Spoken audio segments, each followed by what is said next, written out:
Assalamualaikum warahmatullahi wabarakatuh. Perkenalkan, nama saya Muhammad Rizal dari kelas 1D dengan nomor induk mahasiswa 2023 041 021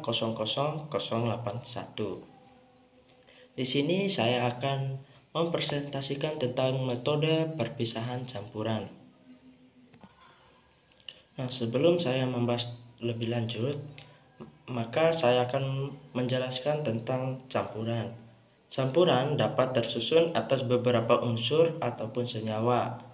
Komponen-komponen penyusun suatu campuran dapat dipisahkan berdasarkan sifat fisika zat penyusunnya. Nah, yang slide selanjutnya ini ialah tentang jenis-jenis metode pemisah campuran. Jenis-jenis metode pemisah campuran itu banyak. Salah satunya ialah yang saya sampaikan saat ini ada 5. Yang pertama ialah filtrasi atau penyaringan, yang kedua evaporasi atau penguapan, yang ketiga destilasi atau penyulingan, yang keempat sublimasi atau penyublim, yang kelima kromatografi.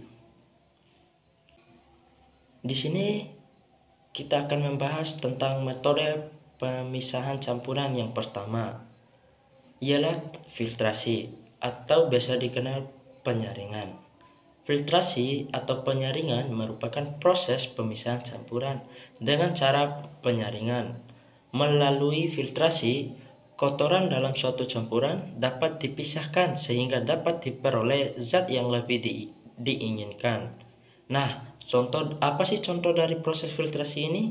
Nah, contoh dari proses filtrasi ini adalah penyaringan air kotor dengan berbagai bahan penyaringnya untuk memperolehkan sebuah air bersih yang layak dikonsumsi. Kemudian di sini dapat kita lihat tentang tata cara proses filtrasi atau penyaringan. Nah, yang kedua kita akan membahas tentang evaporasi atau penguapan.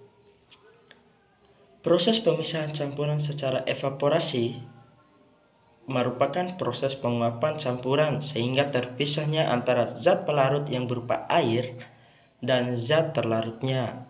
Apa sih contoh dari evaporasi ini? Contoh dari proses evaporasi ialah pembentukan garam laut, yang manakala air laut mengandung kandungan NaCl yang mana bisa dimanfaatkan sebagai bumbu dapur.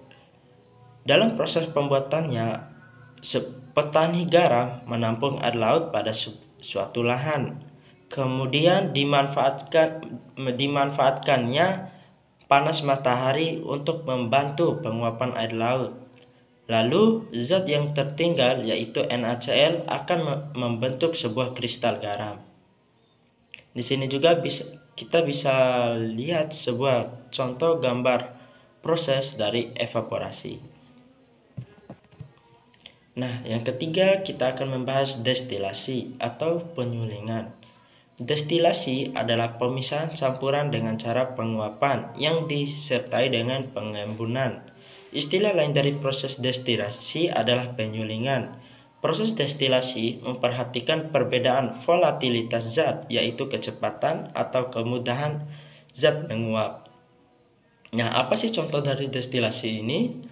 Contoh dari peristiwa destilasi ialah pemisahan etanol alkohol dengan air karena titik uap alkohol lebih rendah daripada air, maka alkohol akan menguap terlebih dahulu sehingga terpisah dari campuran zat alkohol yang terlebih dahulu menguap akan berjalan melalui kondensor atau pendingin balik sehingga akan berubah menjadi embun atau zat cair lagi. Di sini juga bisa kita lihat contoh gambar tentang proses destilasi. Yang keempat ialah tentang sublimasi atau penyublim. Sublimasi merupakan peristiwa pemisahan campuran antara zat padat dengan zat padat lainnya yang mempunyai sifat mudah menyublim atau berubah wujud dari padat ke gas. Kerja sublimasi yaitu dengan mengubah zat padat menjadi gas dengan cara dipanaskan lalu didinginkan kembali sehingga membentuk kristal padat kembali. Nah, apa sih contoh dari sublimasi? Contoh dari peristiwa sublimasi adalah pemisahan kapur barus yang tercampur dengan pasir. Kapur barus bersifat mudah menyublim. Pada campuran kapur barus dengan pasir kotor dilakukanlah pemisahan campuran secara sublimasi. Campuran kapur barus dengan pasir dipanaskan hingga kapur barus menguap. Kemudian langsung didinginkan dengan es sehingga didapatkannya kristal kapur barus putih. Nah, yang kelima atau yang terakhir, kita akan membahas tentang kromatografi. Kromatografi merupakan proses pemisahan campuran yang memanfaatkan perbedaan pola pergerakan antara fase diam dan fase bergerak pada suatu benda penyerap. Biasanya proses ini digunakan untuk perpisahan campuran berdasarkan kecepatan merambat antar partikel-partikel campurannya. Contoh dari peristiwa kromatografi ialah proses pengamatan adanya zat klorofil dalam rebusan daun. Nah, di sini juga terdapat contoh gambar dari proses kromatografi. Nah, setelah kita membahas tentang proses pemisahan campuran, pasti dong ada manfaatnya. Nah, apa sih manfaat dari pembelajaran tersebut? Manfaat umum dari adanya pemisahan campuran yaitu memperoleh zat yang lebih murni atau zat yang diinginkan dari suatu campuran. Misalnya tadi air laut sangat berbahaya jika langsung dikonsumsi. Namun, jika diolah dan dipisahkan sehingga menghasilkan garam, maka akan sangat berguna dan bisa kita manfaatkan.